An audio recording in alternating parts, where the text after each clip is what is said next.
Bienvenido a La Salud en tus manos, un programa que hacemos aquí en Popular Televisión y que también emiten nuestros amigos del grupo Cadena Media. Hoy vamos a hablar de la dispepsia. La dispepsia es un problema muy frecuente que afecta al 20% de la población en el mundo occidental. Vamos a definir exactamente en qué consiste la dispepsia, los distintos tipos que hay, los síntomas que presenta y también veremos cómo se hace el diagnóstico y los tratamientos más adecuados. Para todo ello tenemos en el plató a los siguientes invitados. Pilar Esteban. Hola Pilar. Hola, buenas tardes. Gracias por venir. Pilar es médico especialista en aparato digestivo en el Hospital Morales Meseguer.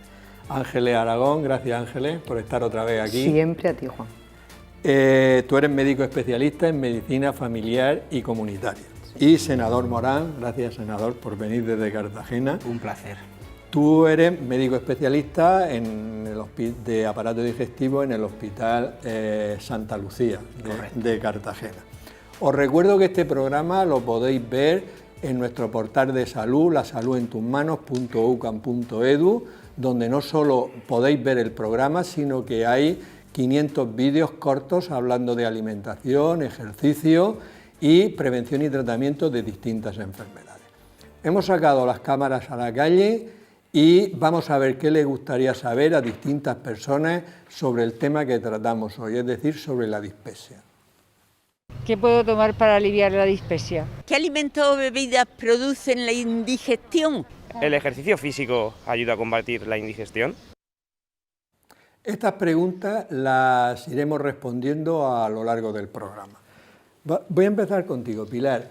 Explícanos exactamente, porque hablar de dispepsia, cuando decidimos de hacer este programa le he preguntado a mucha gente de nivel cultural, teóricamente, y digo, ¿tú sabes lo que es la dispepsia?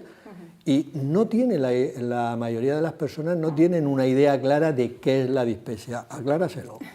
Bueno, la dispepsia incluye un conjunto de síntomas habitualmente localizados a nivel del hemiabdomen superior, a nivel, llamamos epigástrico o incluso el retroesternal, y pueden ser un conjunto de síntomas que pueden ir desde el ardor, desde el dolor, desde la sensación de náuseas, ocasionales vómitos, y que a veces también se puede mezclar con sensación de gas, de digestiones pesadas y como una dificultad para el vaciamiento gástrico o para hacer la digestión de los alimentos. Eso es como se define la dispepsia. Pero son muchas cosas, ¿no? Ahí claro. Has dicho muchas cosas, ¿no?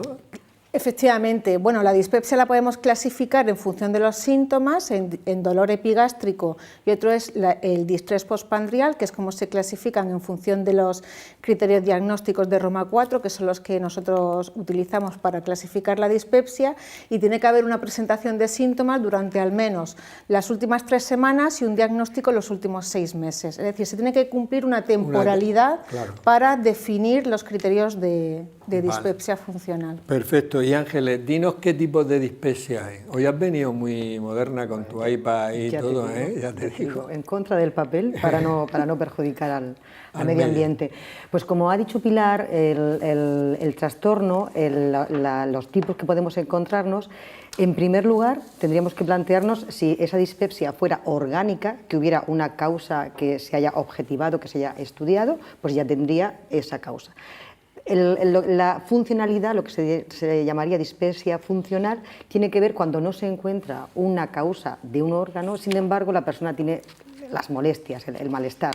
Dentro de esta funcionalidad podríamos encontrar básicamente los dos tipos predominantes, que son tipo ulceroso, que sería el tipo de dispepsia que se parecería a cuando una persona tiene una úlcera gástrica o una gastritis, sin tenerla, lógicamente, porque es funcional, no tiene esa alteración, pero las características son similares, se pueden parecer.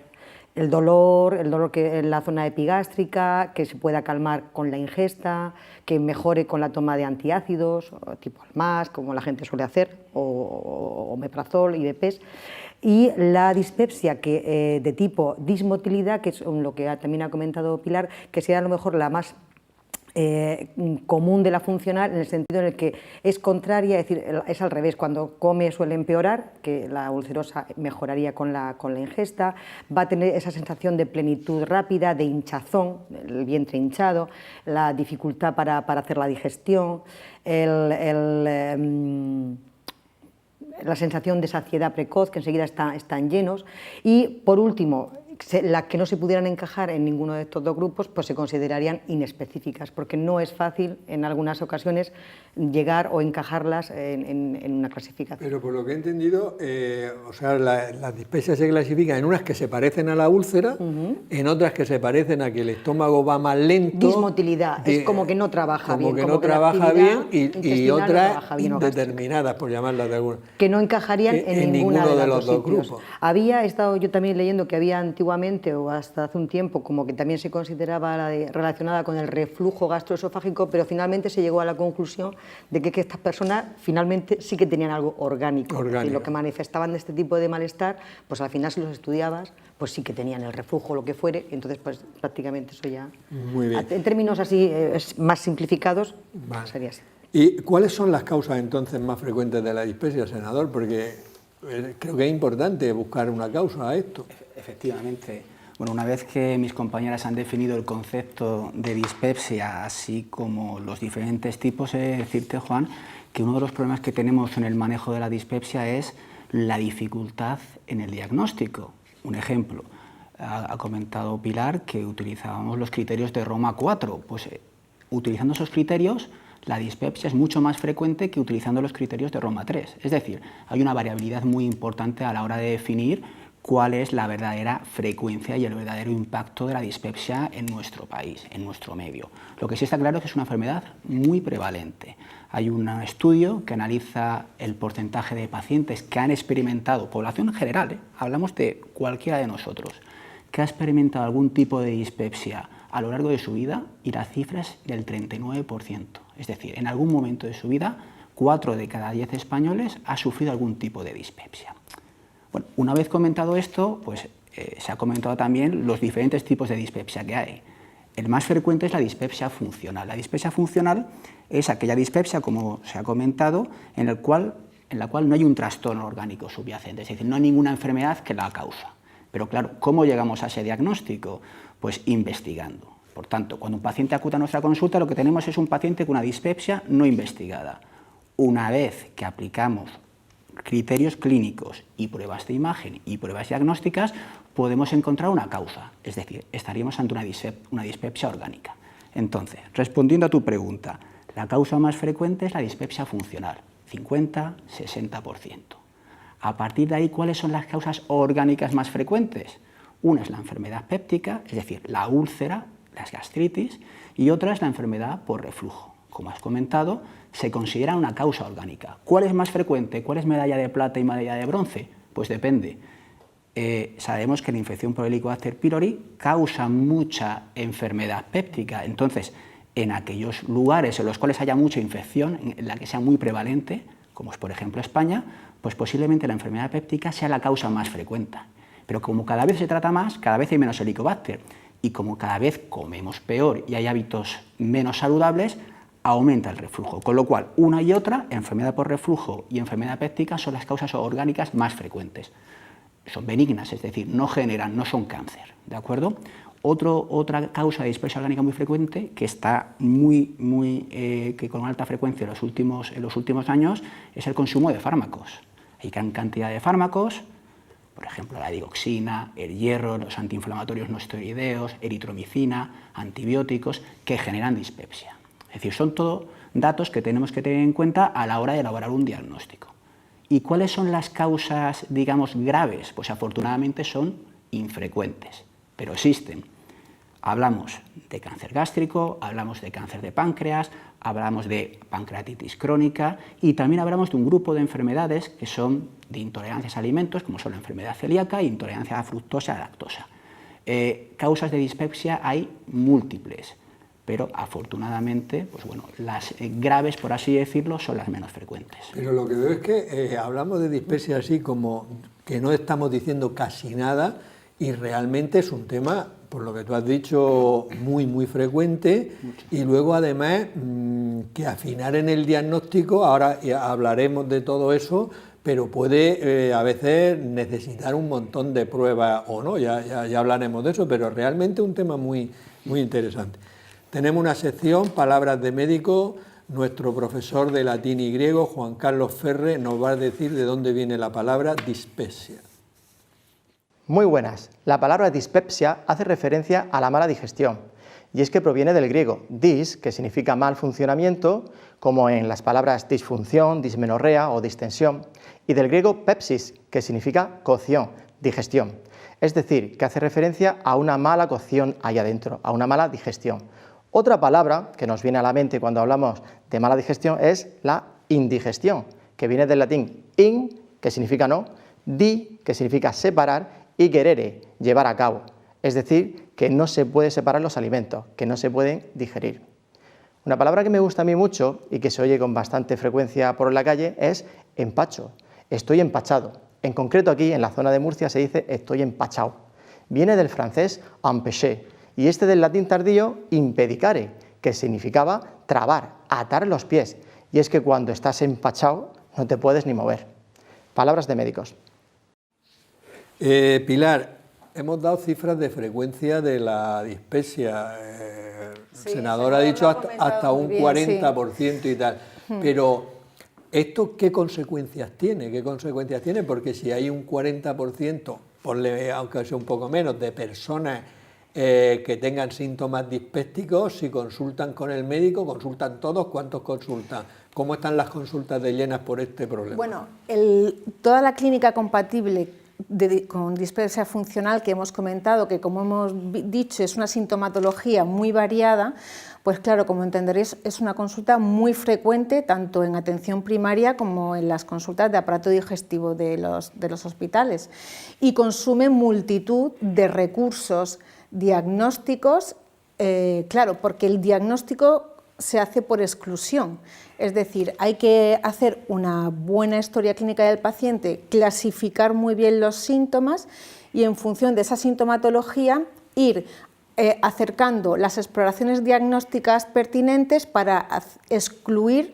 las posibilidades más prevalentes, el Helicobacter pylori, el reflujo gastroesofágico, la intolerancia al gluten, las malas absorciones de sales biliares, complicaciones, patologías oncológicas, pancreatitis crónica, con lo cual hay que hacer una batería de exploraciones muy frecuentes.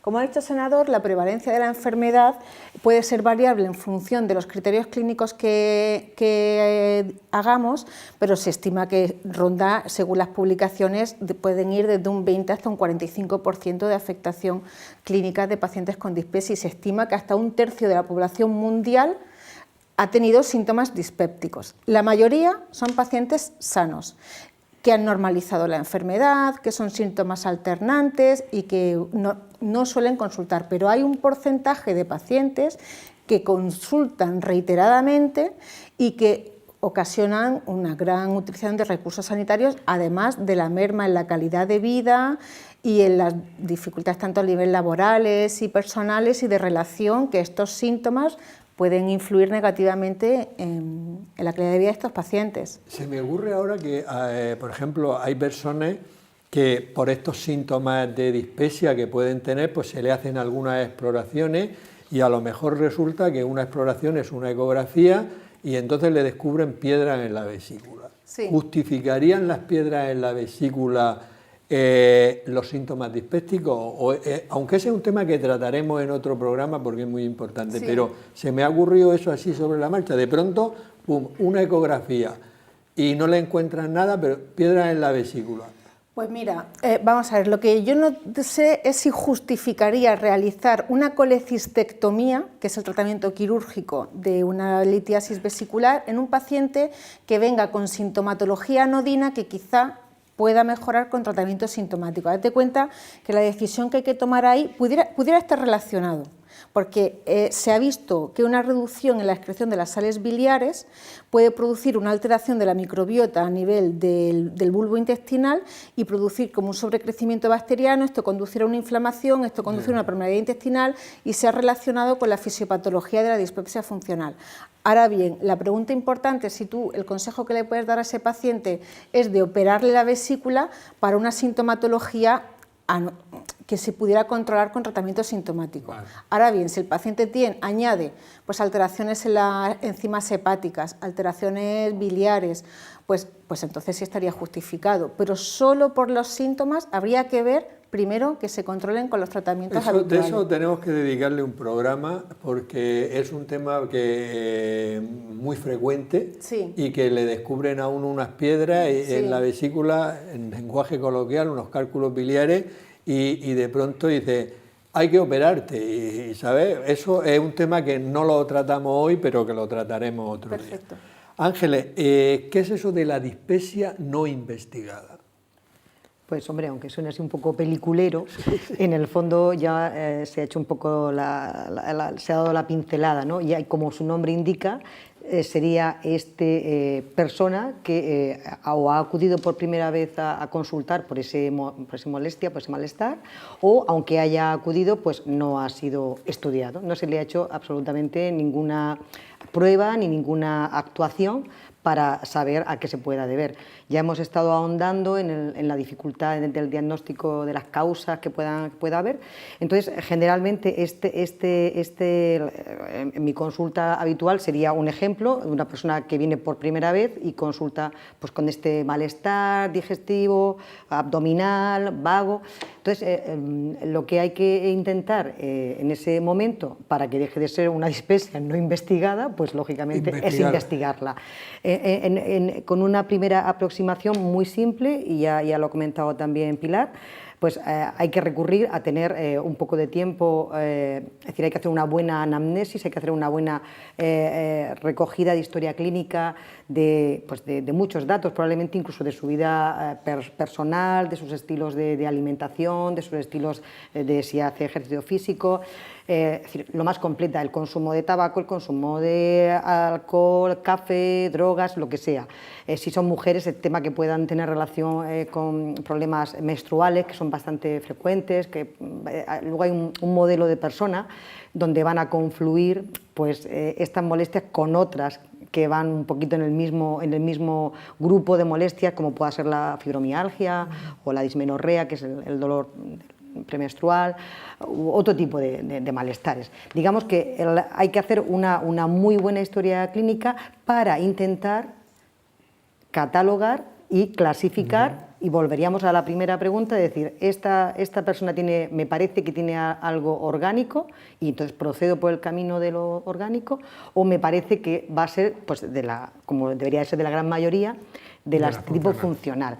Decir que, y muy brevemente, cuando llegas a esta disyuntiva, incluso aunque parezca funcional, y pienses que no va a ser orgánica o no vayas a tirar aún por ese camino, siempre hay también que estudiar o estar presente de algunos síntomas o signos que ahora me imagino que comentarán, que llamamos de alarma, para tenerlos en cuenta, y eso nos haría llegar a la necesidad de las pruebas diagnósticas ya de más fondo, ¿eh? Y esto en personas mayores de 55 años, incluso aunque no tuvieran síntomas que llamamos de alarma, si consultaran por primera vez y anteriormente nadie se le hubiera investigado o no tenga antecedentes de haber tenido un helicobacter, en fin, también sería recomendable ya proceder a hacer una endoscopia, sobre todo para lo que llamamos descartar organicidad, que es lo que siempre más nos puede preocupar. Muy bien. Senador, los síntomas ya lo hemos dicho varias veces, pero como son tan inespecíficos o de tantas cosas, la pregunta, y la ha sugerido Ángel, es ¿qué síntomas de alarma una persona que tenga sus molestias, digamos, habituales, de que ya lo saben? Hay gente que dice, es que yo soy de estómago delicado, una expresión muy de aquí, de la tierra, ¿no? Entonces, pero ¿hay algún síntoma que diga, cuidado, esto ya es obligatorio hacer un estudio bastante más completo? ¿Cuáles serían esos síntomas para que las personas que nos estén viendo digan, esto puede ser serio? Bueno, Yo, antes de nada, sí me gustaría hacer una reflexión respecto a los síntomas que produce la dispepsia, y es que, como comentaré un poquito más tarde, no hay una diferencia sustantiva entre la dispepsia que puede producir, la clínica que puede producir una dispepsia funcional y una dispepsia orgánica. Lo ha comentado antes Pilar. Los criterios diagnósticos de Roma 4 definen perfectamente la dispepsia funcional, no estamos hablando de otra cosa. Son saciedad precoz, distrés postprandial, es decir, se me hincha el abdomen tras comer, no puedo terminar la comida, dolor epigástrico y reflujo, sensación de ardor, todo sin relación con la defecación. Pues esta sintomatología la puede producir una dispepsia funcional o una dispepsia orgánica. Se han intentado evaluar, desde el punto de vista de la historia clínica, cuáles son esos datos que nos pueden hacer sospechar, es decir, este paciente tiene una dispepsia funcional o tiene una dispepsia orgánica, y si tiene una dispepsia orgánica, tiene una dispepsia grave, hay un cáncer detrás. Pues bien, desafortunadamente los signos de alarma solamente suponen o tienen una eficacia entre el 50 y el 60%. Eso que a priori puede parecer desalentador y decir, fíjate, los signos de alarma solamente tienen el 50 o 60%, yo lo invierto y digo, a pesar de que tengas un signo de alarma, tienes muchas probabilidades de no tener un problema serio. ¿De acuerdo? Casi la mitad con un signo de alarma no tienen un problema serio. Efectivamente. Vale. Se ha visto que solamente hay dos factores o datos de alarma que sí tienen un peso relativamente importante en definir o en predecir una enfermedad orgánica, que son, como ha comentado Ángeles, la edad. Es decir, un paciente con una dispepsia por encima de 55 años, da igual la sintomatología que tenga. Hay que proceder a descartar organicidad mediante, ya veremos posteriormente, pruebas complementarias. Y la presencia de anemia, ¿de acuerdo? Datos inespecíficos, pero que nos obligan a hacer un estudio de inicio un poquito más amplio. ¿Cuáles son los datos de alarma que de alguna manera tenemos o que el paciente se tiene que fijar? Pero no para asustarse, sino para consultar, que es muy importante hacer hincapié en esto, que digamos la eficacia diagnóstica que tiene los datos de alarma es baja, pero sí le debe obligar al paciente a consultar a su médico. Hemos dicho que la edad, la anemia, la pérdida de peso, los vómitos recurrentes, la aparición de un sangrado intestinal, la disfagia, son todos datos que una vez que aparecen, pues sí tiene que obligar al paciente, independientemente de su edad, a hacer una primera consulta con su médico, bien en el ámbito de atención primaria o bien en el ámbito hospitalario, según el acceso que tenga. Muy bien. Hay una cosa, por ejemplo, una persona que tiene 30 años y se ha diagnosticado de dispepsia, se le han hecho los estudios que luego hablaremos, y llega a los 55 años y sigue con su dispepsia. Ese, con la edad, no, porque ya la traía de antes, ¿no? No hay que hacer más películas. Hombre, vamos a ver, hay que, lógicamente, sentarse con el paciente y hablar con él, ver si hay alguna característica que haya cambiado y, sobre todo, ver la antigüedad de las pruebas complementarias que se han practicado. No es lo mismo hacerse una gastroscopia hace 3 años que hace 10. El efecto protector de las pruebas endoscópicas, lógicamente, y de cualquier prueba, expiran con el tiempo. Entonces, hay que reevaluar al paciente, efectivamente. Vale. Pilar, tú que eres una especialista en microbiota, como nos demostraste hace un tiempo en un programa, ¿hay relación entre la dispepsia y la alteración de la flora intestinal, de la microbiota? Esa y otra pregunta. ¿Y hay relación entre la intolerancia al gluten y la dispepsia? Dos en una. Bueno, vamos a empezar con el tema de la microbiota. Ese es un tema súper novedoso, súper interesante, súper en auge y, como sabes, las publicaciones científicas aumentan a un ritmo muy alto. Bueno, entonces, efectivamente hay una relación, cada vez se describe más, una relación entre la microbiota y los síntomas de dispepsia funcional, ¿vale? Entonces, aquí parece que hay una relación entre una disminución de las sales biliares y también la hipocloridria, es decir, estos pacientes, imagínate, un paciente que tiene síntomas dispépticos, que toma antiácidos, que disminuyen el pH ácido del estómago, o pacientes que toman omeprazol o derivados de larga evolución. hay que entender que el pH ácido gástrico y las secreciones biliopancreáticas ofrecen un efecto modulador a nivel de la microbiota, es decir, una de sus funciones es, intenta regular que las microbacterias no aumenten las malas por encima de las buenas. Entonces, cuando que estén en eubiosis. Que estén en eubiosis, en equilibrio. Entonces, cuando tú disminuyes el pH ácido gástrico por la toma continuada de omeprazol, por ejemplo, o derivados, o por las circunstancias que sean, tienes una disminución en la excreción de las sales biliares, esto puede producir una alteración a nivel de la microbiota del intestino delgado. Entonces, cuando hay una alteración a nivel de la microbiota, digamos como que la barrera epitelial está más expuesta a posibles infecciones o agentes infecciosos que pueden venir, por ejemplo, de la dieta o de la alimentación.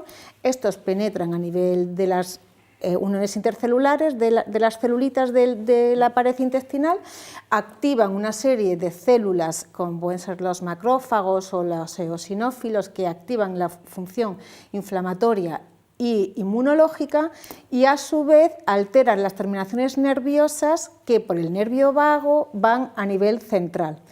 Todo esto pues, puede ser responsable pues, de alteraciones de la sintomatología, pues, de digestiones pesadas, de exceso de pH ácido gástrico, de hipocloridria. O sea, que puede ser que la microbiota influya, pero que todavía está un poco así, o sea, se sabe, pero que... Se sabe, pero claro, ahora mismo lo que no sabemos es determinar qué agente causal directo o qué bacteria, salvo por el Helicobacter, ¿vale? Que ese sí que está muy estudiado, eso lo tenemos controlado, pero qué tipo de microbacteria puede ser la causante de esa alteración o cómo terminar de tratar esa microinflamación intestinal o esa permeabilidad intestinal. Eso todavía está... ¿Y la intolerancia al gluten? Bueno, la intolerancia al gluten o la celiaquía sabemos que es una enfermedad también bastante prevalente, casi afecta a un 1% de la población y comparte unos síntomas pues, muy similares, porque tenemos que entender que no todo el espectro de la enfermedad celíaca es muy amplio. O sea, y ya no solemos ver a los celíacos clásicos con anemia, con pérdida de peso, con malnutrición. Hay ahora un espectro de enfermedad celíaca pues, que es con sintomatología pues, más anodina, de dispepsia, que no siempre producen alteraciones analíticas ni anemia, o lo hacen ya de forma muy adulta, que son la celiaquía atípica, ¿no? Que a veces es difícil diagnosticar. Y luego tenemos otro espectro, que es la intolerancia al gluten no celíaca, que son pacientes que refieren que cuando toman gluten pues tienen sintomatología digestiva, pero no, las pruebas de celiaquía son negativas. Entonces, estos pacientes pueden presentar esa sintomatología y, claro, se mezclan los síntomas y es difícil salir al paso. A veces que ponerle la etiqueta definitiva veo que en esto es bastante complicado. Claro. Un dato muy importante que me gustaría aprovechar para lanzar este mensaje, pues es que muchos pacientes nos llegan ya a la consulta porque ellos hacen pruebas con la alimentación y directamente se quitan el gluten de la dieta porque saben, han oído, han escuchado. Y entonces, claro, cuando ya han quitado el gluten de la dieta, es más difícil todavía diagnosticar una celiaquía. Entonces ahí nos metemos en una rueda en el que apurar las pruebas diagnósticas pues es más complicado. Por tanto, no quiten el gluten hasta que no haya una prescripción médica que lo aconseje. Muy bien, Ángela, vamos a ver, la ansiedad, que hoy en día es rara la persona que no tiene ansiedad, puede influir en la dispepsia. Y aprovecho también una pregunta que nos ha hecho una persona, es el ejercicio físico que tiene una acción ansiolítica, ¿mejoraría los síntomas de la dispepsia? También dos en una. Pues sí, la respuesta directamente y sencillamente la podemos explicar un poco más, pero sí, sin duda, de hecho, el concepto de enfermedad psicosomática, pues, que es digamos, la afectación del estado emocional para que sucedan problemas que la gente manifiesta como síntomas del cuerpo, pero que realmente se están gestando o se están produciendo bueno, pues en la mente o en la situación emocional de la persona, pues la dispepsia se podría también considerar en esa vertiente, porque cuando decimos funcional decimos que los órganos están bien pero que no trabajan bien. Y sin duda pues las conexiones nerviosas que hay también tanto de la zona periférica como central, pues al final van a influir sobre la actividad de motilidad, de secreción ácida o de otro tipo de cuestiones locales y genera realmente el estado de ansiedad, de depresión, de estrés, puede generar o agravar este tipo de molestias, que luego también van a estar acompañadas, pues porque la misma medicación algunas veces que se puede utilizar para tratar los síntomas depresivos o algunos procesos mentales, algunos antidepresivos pueden ser de utilidad para mejorar los síntomas, pero digamos que otro tipo de fármacos podrían enlentecer o afectar también a la motilidad intestinal. ¿Y el ejercicio físico? El ejercicio físico ayudaría no solamente a la dispepsia, sino también al trastorno mental que hubiera subyacente. Es absolutamente recomendable. De hecho, el sedentarismo y la obesidad que va a conllevar casi con seguridad, pues también van a ser tratados y van a mejorar. Sí, una cosa que yo creo que es importante es que cuando hablamos de dispepsia funcional no estamos diciendo que el paciente no tiene nada. No, no, pero es que cuando, a veces cuando dices funcional, no, es decir, que no se encuentra una causa orgánica. Eso no lo puedes decir nunca en la consulta. Ya. Tú nunca puedes decir al paciente que no tiene nada, No, pero tiene su problema. Pero explicaba eso, que funcional quiere decir que no hay una úlcera o un cáncer o tal. El órgano está bien, pero no trabaja bien. Pero no funciona por bien. Los motivos que sean. Y lo que no sabemos es por qué no funciona bien. Bueno, porque somos un todo. Porque somos un todo. Eso está Vamos a ver, senador, ya se ha comentado algo de relación entre el Helicobacter pylori y la dispepsia. Pero en una persona con dispepsia, ¿a todos habría que descartarle que no tuvieran un Helicobacter?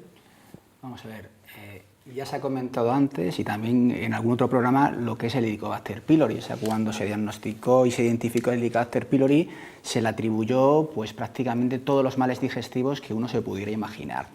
Pues bueno, ya una vez que pasó la ola del Helicobacter ya tenemos datos y sabemos realmente cuál es el impacto del Helicobacter en la salud digestiva de nuestros pacientes. Mira, el 10-15% de los pacientes que tienen una infección por Helicobacter pylori van a presentar una enfermedad péptica, o sea, una úlcera o una gastritis, ¿vale? Ese es el término que utilizamos técnicamente para definir estas dos entidades. Y solamente un 1% de todos aquellos pacientes que tienen una infección por Helicobacter van a tener complicaciones serias derivadas de esta enfermedad péptica.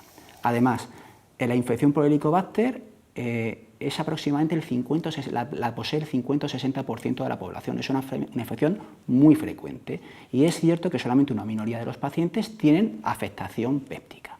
Pues bien, todos aquellos pacientes que tienen una afectación péptica tienen una dispepsia, tienen datos clínicos que sugieren una dispepsia y por ello la dispepsia, que se considera la infección por Helicobacter, se considera una causa orgánica de dispepsia. Por tanto, ante la pregunta que me has dicho, ¿hay que investigar? Sí hay que investigar, porque tú no puedes definir una dispepsia funcional sin haber descartado previamente un Helicobacter. Y es más, hay diferentes estrategias, sobre todo en países con muy alta frecuencia de Helicobacter, que directamente lo que hacen es una estrategia que se llama Test and Treat. En español es diagnostica y trata, es decir, no haces una prueba complementaria salvo hacerle un test de Helicobacter y si es positivo lo tratas. Si partes de la base que la prevalencia o la frecuencia de infección por Helicobacter es muy alta, pues lógicamente si lo erradicas vas a mejorar y te vas a quitar muchos pacientes. Vale. Estamos hablando de la dispepsia, como has comentado antes, no investigada, pero hemos dicho también que la dispepsia funcional es la más frecuente. ¿Cuál es la relación entre el Helicobacter y la dispepsia funcional? Pues aquí la relación está mucho menos clara. Es decir, igual que la dispepsia no investigada en la estrategia que he comentado es muy eficaz, en la dispepsia funcional no es tan eficaz. Si hay un grupo de pacientes, aproximadamente un 10% que se benefician, pacientes con dispepsia funcional, que no tienen ningún tipo de organicidad, salvo la infección por Helicobacter, que sí tienen respuesta, pero hay un 90% que no tienen respuesta, ¿de acuerdo? Pero también he de decir que los criterios de Roma establecen que tienes que descartar obligatoriamente la infección por Helicobacter, con lo cual ya no se plantea tanto que diagnosticar un Helicobacter sea una estrategia terapéutica, sino quizás ya estamos hablando que es una estrategia diagnóstica, es decir, dispepsia funcional solamente puedes considerarla en un paciente si, además de todas las pruebas que consideres oportuno realizar, le has descartado la infección por Helicobacter. O sea que en todas las personas con dispepsia, además, a mí me queda el dato, de los 4 que estamos aquí, 2 tenéis Helicobacter. Seguro. Digo 2 tenéis, pues yo me he quitado de en medio. Como nos da igual, no lo sabemos. Vamos a ver, Pilar, el senador lo ha dicho antes, hace un momento, hay una serie de pruebas diagnósticas. Esta es la pregunta del millón. ¿Qué pruebas diagnósticas? Porque claro, hay 1000. ¿Qué pruebas diagnósticas habría que hacerle a una persona que tiene una dispepsia? Bueno, yo quería un poco ordenar, estamos hablando de muchos síntomas, de que hay que diagnosticar muchas enfermedades, de que hay que descartar muchas cosas, pero realmente las guías de práctica clínica nos estructuran bastante bien cuáles son los pasos que hay que seguir para estudiar un paciente que nos viene con síntomas de dispepsia. Entonces, empezaríamos por la estrategia. Bueno, hace una diferencia de edad, o sea, hay una diferencia a la hora de enfocar el diagnóstico en pacientes menores de 55 años y mayores de 55 años. Entonces, en menores de 55 años empezaríamos por la estrategia que ha comentado el doctor Morán, de test and treat, de diagnosticar el Helicobacter, que se pueden hacer por distintas pruebas. Las más usadas es el test de hidrógeno expirado o el antígeno en heces de Helicobacter, ¿vale? Y en caso de que haya un diagnóstico, pues se plantearía iniciar un tratamiento erradicador.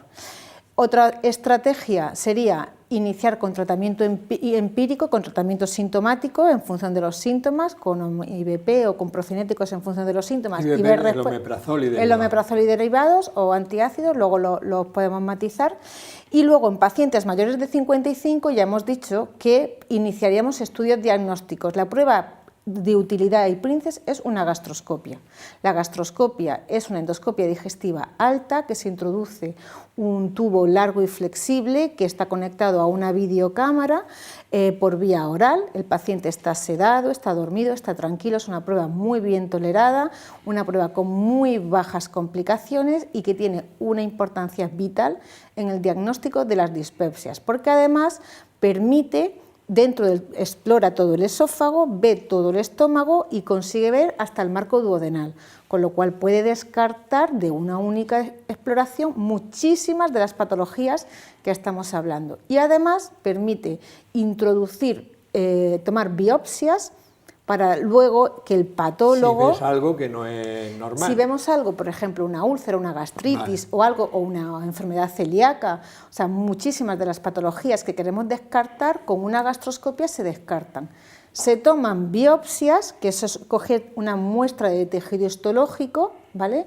Y el patólogo las estudia al microscopio y nos da un diagnóstico certero. Entonces, la gastroscopia es la técnica inicial. Luego podríamos seguir pues, con otras, o sea, podríamos seguir ampliando el estudio.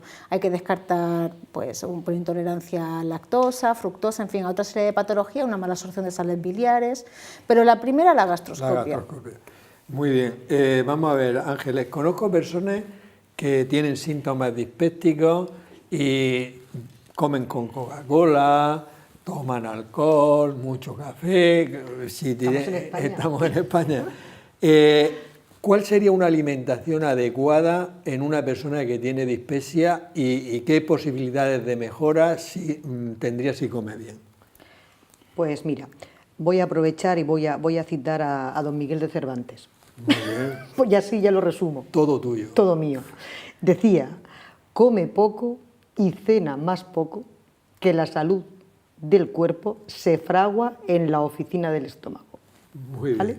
Entonces, es una especie de broma, pero no tan broma, y sobre todo porque hace tantos años que esto ya, una persona que no era ni médico ni nada, pues ya hace pone esa condición. Es un resumen que yo pienso que lo dice todo muy bien.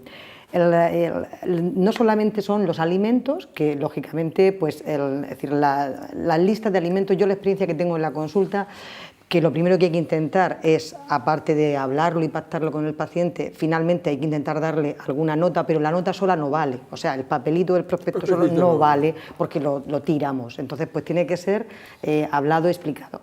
Y las listas se olvidan inmediatamente. Yo siempre a la gente les digo, todos hoy en día estamos hartos de saber lo que tenemos que comer, lo que tenemos que hacer, sin embargo pues no lo hacemos tan bien, claro, lógicamente, porque bueno, por lo que sea, ¿no? Entonces, ya no solamente es decir, cómate esto, no coma lo otro, no coma fritos, no tome café, no tome Coca-Cola, sino hay que plantearse de que tienen que comer despacio, hay que masticar bien los alimentos, hay que procurar llevar como unas rutinas tanto de horarios, el hacer, es decir, el no acostarse inmediatamente después de haber comido y muchísimos otros detalles que podríamos hacer una lista muy larga de cosas muy ordenadas, muy en el fondo metódicas, que cuando las aprendiéramos pues ya iría todo bien.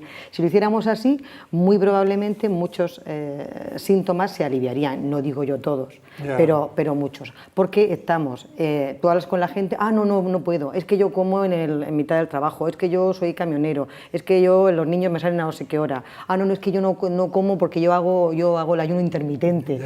Es decir, cada persona es un mundo, entonces tú te pones a decirle... Al organismo lo que le va bien, Ángeles, es la regularidad. Sí, o sea, sí, cuando eres regular... Lo que pasa es que yo soy un gran defensor de la regularidad, pero luego he leído un libro sobre el cerebro y al cerebro la regularidad no le va bien. Bueno, al cerebro lo que quiere es que si tú tienes que ir por una calle, que no siempre vayas por la misma, sino que cambies de calle porque eso le obliga... No, me llamó la atención, incluso aconsejaba, por ejemplo, si tú llevas el reloj en la mano izquierda, pues que de vez en cuando te la pases a la derecha porque eso te obliga... En fin, era un comentario... Pero eso no es contrario a lo que estamos diciendo. No. De hecho, por ejemplo, una de las reglas que yo siempre les digo a las personas, aunque no por este motivo, pero podría ser aplicable, que cumpla usted todo de lunes a viernes.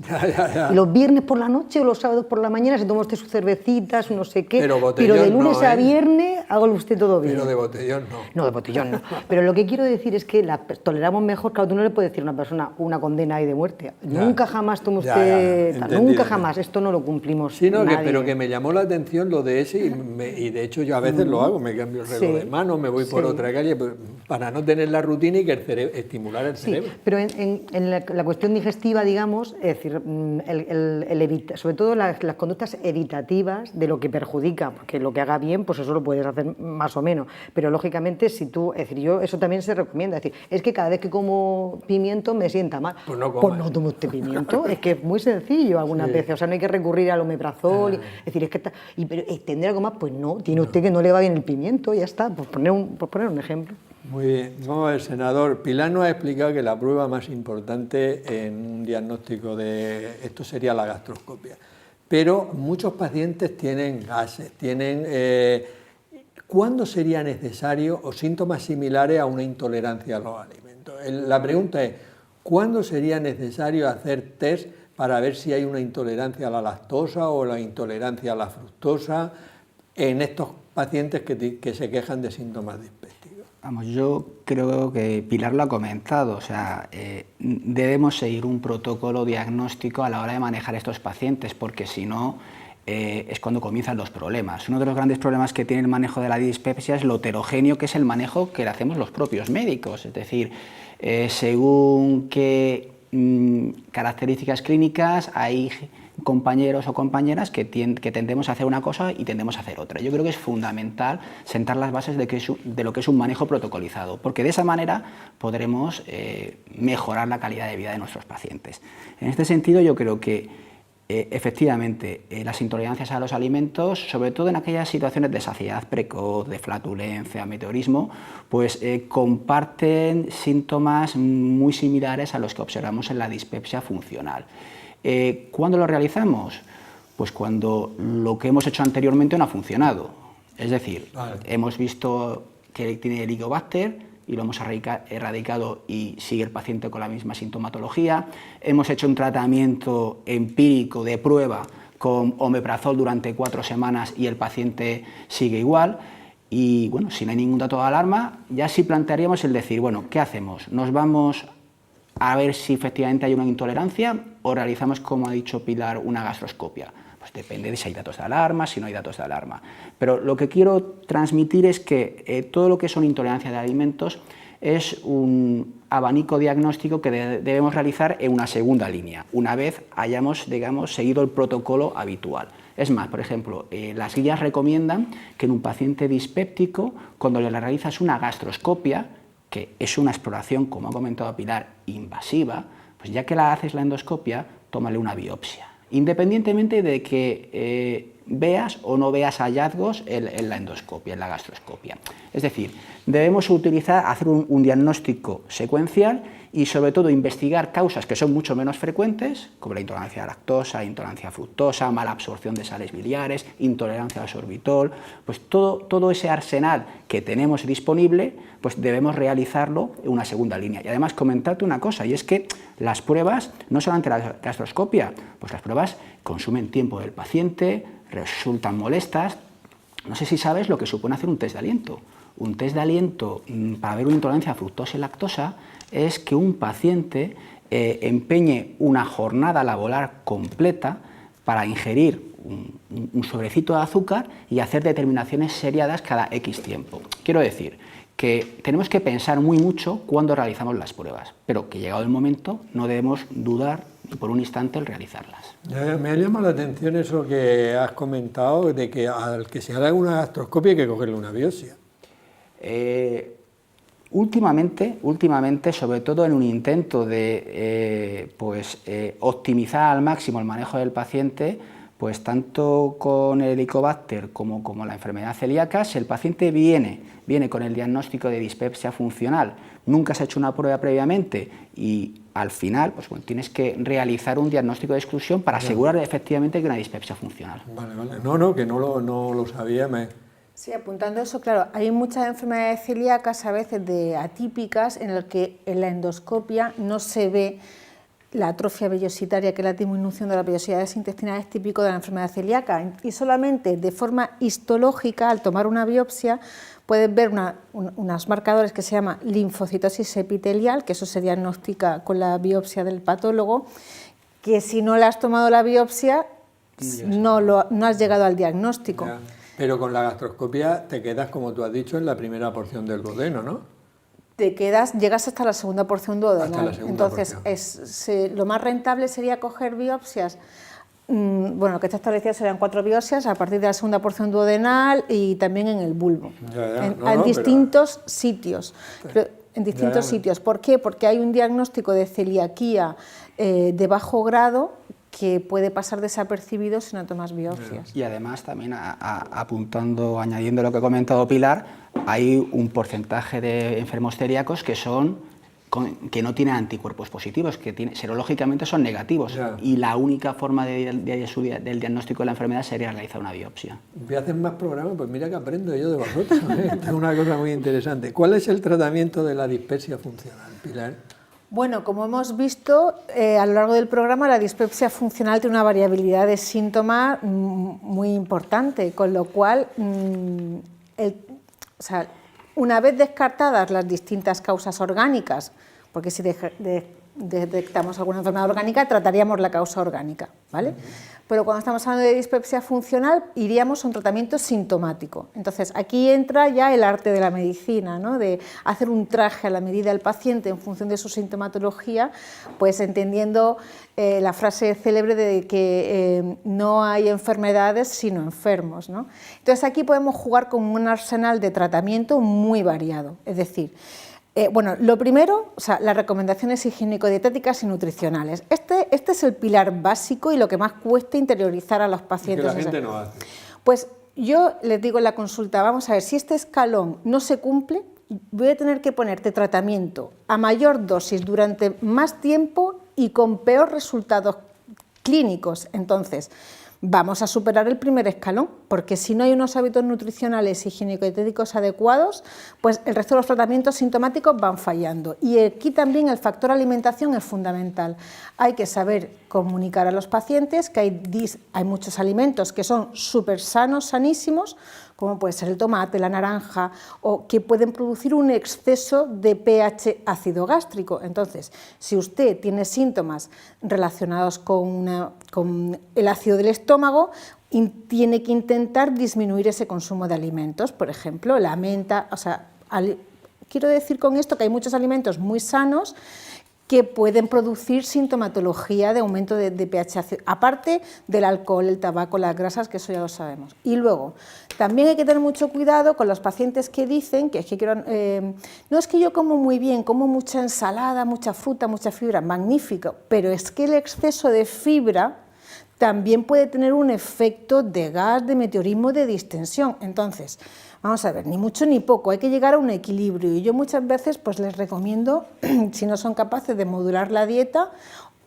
que consulten con un nutricionista o que se haga que se le ordene la alimentación. Eso, como no hemos pasado el primer escalón. No, estamos en el primer escalón. Entonces, luego ya jugamos. Si tienes síntomas de acidez, pues podemos ir a antiácidos, a los omeprazoles y derivados, tal. Si tenemos síntomas de digestiones pesadas, que no hace un vaciamiento gástrico adecuado, pues entonces iremos a unos fármacos que se llaman procinéticos, que aquí también hay muchísimos. Hablaremos ahora de ello. Vale, que pensamos que puede haber una alteración de la microbiota, pues a veces se pueden utilizar algún tipo de probiótico. Yo utilizo mucho el Lactobacillus reuteri, por ejemplo, que tiene una funcionalidad antiinflamatoria a nivel del tracto digestivo superior. Hay también muchísimos fármacos protectores de la mucosa gástrica, y luego están otros fármacos que modulan el eje intestino-cerebro y la hipersensibilidad visceral, como pueden ser antidepresivos tricíclicos, amitriptilina, que ya sería como un tercer escalón. Y tocamos esos puntos. Ángeles, esta pregunta ya de alguna manera la hemos contestado, ¿no? Pero realmente el tabaco y el alcohol pueden dar muchos síntomas dispépticos. Sí, porque se comportan al final tienen también una actividad sobre el sistema nervioso y sobre la actividad tanto del cierre o la apertura de los esfínteres que cierran el estómago y el esófago, y la motilidad. Entonces, pues sí pueden agravarlo, igual que las bebidas que llevan pompa, que llevan productos bicarbonatados, pues también van a generar de por sí más tendencia a que se produzcan gases o distensión abdominal. Sí hay que evitarlas en la medida de lo posible. Muy bien. Vamos a ver, senador, ha hablado Pilar del tratamiento. Algunos pacientes necesitan omeprazol, otros necesitan los procinéticos, que son los que mejoran el tránsito intestinal, pero hay un grupo de pacientes a los cuales hay que tratarlos con antidepresivos. ¿Qué pacientes serían estos? ¿Cuándo sería necesario este tratamiento? Pues, bueno, ya se ha comentado, ahí tenemos dentro del arsenal terapéutico para combatir y tratar la dispepsia, tenemos múltiples fármacos. El uso de los fármacos antidepresivos y ansiolíticos pues se comenzó a utilizar a raíz de la observación de que determinados trastornos de la personalidad y trastornos psicológicos se asociaban con síndromes dispépticos, y si mejorábamos esos trastornos de la personalidad, pues curiosamente mejoraban también los síndromes, el síndrome dispéptico que estos pacientes referían. La acción de los fármacos antidepresivos y ansiolíticos va más allá, ejercen efectivamente una acción a nivel central y de alguna manera también actúan sobre lo que es la génesis, la fisiopatología de la dispepsia. Lo que suelen hacer estos fármacos, digamos, resumiendo, es disminuir la sensibilidad visceral, es decir, el paciente dispéptico tiene mucha sensibilidad a cualquier situación que en circunstancias normales no produce ningún tipo de problema. Es decir, un paciente dispéptico se toma un sándwich de jamón y le sienta mal, cuando un sándwich de jamón sabemos que no tiene que sentar mal, ¿de acuerdo? Pues estos fármacos modulan esa hipersensibilidad, modifican por tanto el umbral del dolor, y también una cosa muy importante, producen una mejoría en la acomodación gástrica, que eso es una acción que favorece mucho la sensación de distensión y de distrés. ¿En qué pacientes? Pues bueno, esto es como todo. O sea, muchas veces los médicos utilizamos medicamentos bajo nuestra propia experiencia personal, lo cual posiblemente es lo que menos evidencia tiene. O sea, hay que, de alguna manera, evaluar, echar la mirada hacia atrás y ver lo que hacemos si es o no eficaz. Y en ese sentido, de todos los fármacos antidepresivos, que hay múltiples tipos, solamente hay un tipo que ha demostrado una eficacia relativamente significativa, que son los antidepresivos tricíclicos, ¿de acuerdo? Pero ojo, antidepresivos tricíclicos a dosis bajas. Se ha demostrado que el uso de estos fármacos en pacientes que sobre todo se quejan de dolor epigástrico, pues tienen un efecto beneficioso y una reducción significativa de los síntomas. Otro tipo de fármacos, como ansiolíticos o inhibidores de la recaptación de la serotonina, tipo fluoxetina, no está tan claro su eficacia. También existe otro fármaco que se llama buspirona, que es un antidepresivo, un agonista serotoninérgico, que tiene eficacia justo en el otro grupo de pacientes dispépticos, en aquellos que se quejan con distensión. A pesar de todo esto, también lo que se ha visto es que todo aquel paciente que necesita un fármaco antidepresivo o ansiolítico se beneficia de tratamientos psicológicos que pueden incluir terapias conductuales, técnicas de relajación. Es decir, es un todo, es decir, no podemos tener una pastilla, una píldora mágica que cure la dispepsia, tenemos que apoyarnos en otras técnicas y sobre todo en este grupo de pacientes se benefician mucho de técnicas de relajación y terapia psicológica. Muy bien. No, los antidepresivos tricíclicos, incluso por ejemplo en la neuropatía diabética, también a dosis más bajitas que en la depresión, por eso, porque modulan un poquito. Tiene una acción central, no solamente es decir, estás nervioso y te calma, no, efectivamente, estos pacientes tienen un problema y sienten el problema y les afecta de manera significativa su calidad de vida. Entonces, bueno, todos estos fármacos ayudan a mejorar su trastorno subyacente si hay y también actúan de manera directa sobre el mecanismo de la dispepsia. Un problema frecuente, Pilar, es el tema del meteorismo. Gente que tiene muchos gases, yo conozco muchas personas que dicen, es que me timpanizo, se me hincha la barriga, tal. ¿En qué casos habría que hacer exploraciones complementarias en personas que se quejan prácticamente solo de meteorismo? Bueno, vamos a ver, bueno, como sabemos el gas intestinal hay que saber que puede proceder de la ingesta. Entonces, una vez que hemos evaluado de que el paciente hace una ingesta adecuada, que no tiene un exceso de fibra, por ejemplo, como hemos comentado antes, porque también hay que saber que hay ciertos alimentos con exceso de fibra que fermentan a nivel del intestino, del colon, y esto produce mucho gas, con lo cual, modulando esos hábitos nutricionales, pues se puede minimizar los síntomas. Si a pesar de hacer eso evaluamos que tiene una dieta adecuada, que el exceso de fibra o de alimentación no es que exagerada y sigue con tanta sintomatología, pues empezaríamos por hacer pruebas de intolerancia, por ejemplo, a la lactosa o a la fructosa, detectando si es que hay algún soluto no absorbible que pueda producir ese gas o esa distensión. Bueno, y aquí ya se pueden mezclar también todo el diagnóstico del Helicobacter pylori, el tema de la litiasis, de las piedras en la vesícula. Entonces, en ese tipo de pacientes que no mejoran con los tratamientos adecuados, pues iniciaríamos un estudio endoscópico o ecográfico. Muy bien, ya prácticamente no tenemos tiempo, Ángeles, pero tú en tu consulta verás muchas personas con esto, tengo gases. ¿Qué hago, doctora? ¿Qué hago con eso? Pues mira, hay que hacer lo de siempre, lo que ya sabemos. Aunque pueda parecer una consulta en principio que no tiene mayor trascendencia o que pueda parecer anodina, pues hay que mantener siempre la actitud vigilante de anamnesis, exploración, historia clínica, quedarnos tranquilos de que no hay nada más que los gases. Como bien ha comentado Pilar, los gases en principio lo único que demuestran es que el organismo funciona bien, en principio. Ya otra cosa es la percepción del malestar que le genera a la persona, digamos. Pero si se puede, habiendo hecho previamente una buena historia clínica y una exploración mínima que nos descarte cosas de primer nivel que pudieran ser importantes, pues sería tranquilizar al paciente y pues las recomendaciones que son pues genéricas y caerían en el mismo grupo de las que hemos comentado de la dispepsia, que les ayudarían.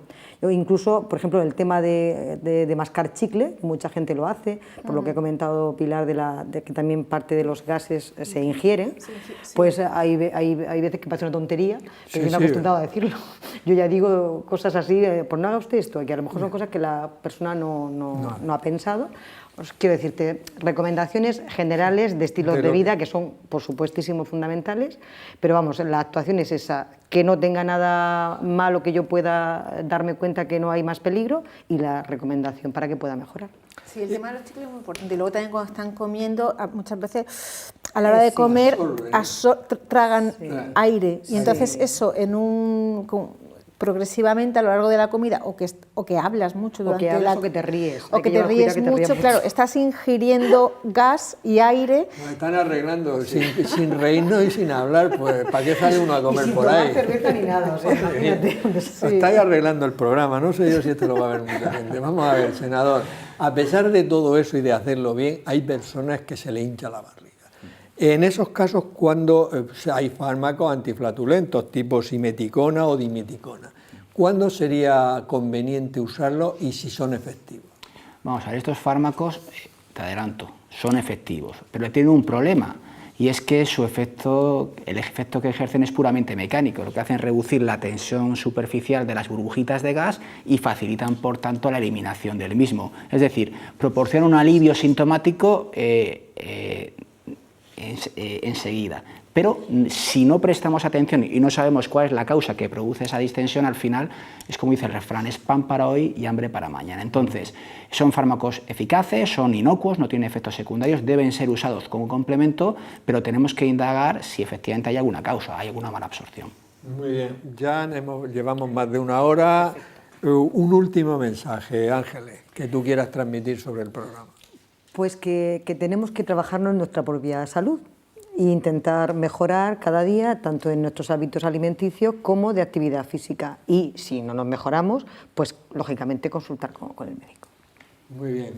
Pilar, tu mensaje último. Bueno, pues que los síntomas dispépsicos, como hemos visto, son muy frecuentes en la población general, que, hombre, interesaría que con el futuro se desarrollaran herramientas diagnósticas y, a ser posible, biomarcadores que nos ayudaran a diferenciar mejor las dispepsias funcionales de las dispepsias orgánicas, y yo creo que el avance en cuanto al tratamiento pues, va a entrar también dentro del estudio de la fisiopatología, de la microbiota de intestino delgado, de la permeabilidad, y que en el futuro se puedan desarrollar herramientas terapéuticas para tratar los síntomas de estos pacientes, y, por supuesto, las recomendaciones en alimentación y los hábitos que hemos ido comentando a lo largo del programa, que sin eso pues no tendríamos una mejoría sintomática. Muy bien. ¿Y tú, senador, tu mensaje? Bueno, la frecuencia de esta enfermedad cada vez va a ir aumentando en los próximos años, y reivindicar un poquito la relación que tiene que ser muy estrecha en este paciente, en todos, pero en este paciente quizás un poquito más, es muy estrecha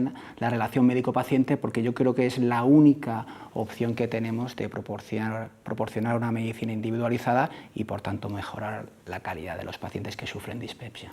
Bueno, yo la verdad es que creo que ha sido un programa muy interesante, muy práctico, además teniendo en cuenta la gran cantidad de personas que tienen síntomas dispépticos, y creo que había aclarado muy bien que no es un tema nada fácil. Yo al principio creía que esto era poco, digamos, sería fácil de estructurar, y veo que el Roma 4 que habéis citado, o sea que continuamente se está intentando filiar a los pacientes para darle a cada uno el tratamiento más adecuado, o sea, pero creo que vosotros lo habéis clavado en el sentido de hacerlo muy práctico, muy didáctico y sobre todo útil para la gente. Por mi parte, recordaros que este programa lo podéis ver en nuestro portal de salud, lasaludentusmanos.ucam.edu, y que no solo podéis ver los programas, sino que hay más de 500 vídeos cortos hablando de alimentación, ejercicio y de prevención y tratamiento de determinadas enfermedades. Este es el último programa de esta temporada. Quiero daros las gracias por seguirnos de una manera tan importante como habéis hecho. Nos vemos en la próxima temporada, y espero y deseo que el fantasma del COVID haya desaparecido y podamos llevar ya todos una vida normal. Que seáis muy felices a lo largo del verano.